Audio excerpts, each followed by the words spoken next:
Hey everyone, this is Christian Abush, licensed real estate agent with Real Broker, and I help families buy and sell homes here in the Gulf Coast communities of Pinellas County. If that's of interest to you, please give me a call at 727-303-1521 or shoot me a DM at CD Selling St. Pete.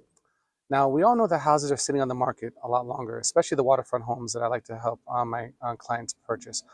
So one of the things that can help increase the price of your home, as well as shrink the amount of time it stays on market, is staging your home. Now, not everyone's in a position where they can stage their home. Some clients are looking to sell their home in order to buy their next one.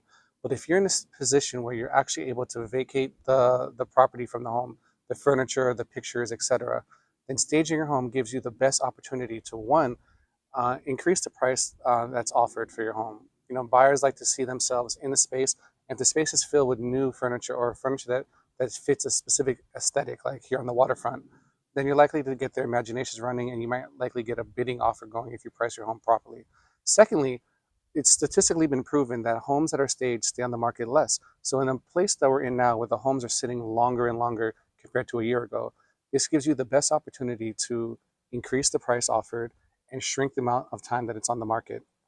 Now, talk to your real estate professional. If you're not getting good answers, or if they don't know a stager or multiple stagers with different aesthetics, different styles, different price points, then you're probably talking to the wrong person. If you want to have these conversations about buying and selling, give me a call at 727-303-1521 or shoot me a DM at CD Selling St. Pete. Let's start the conversation and see if we can help you.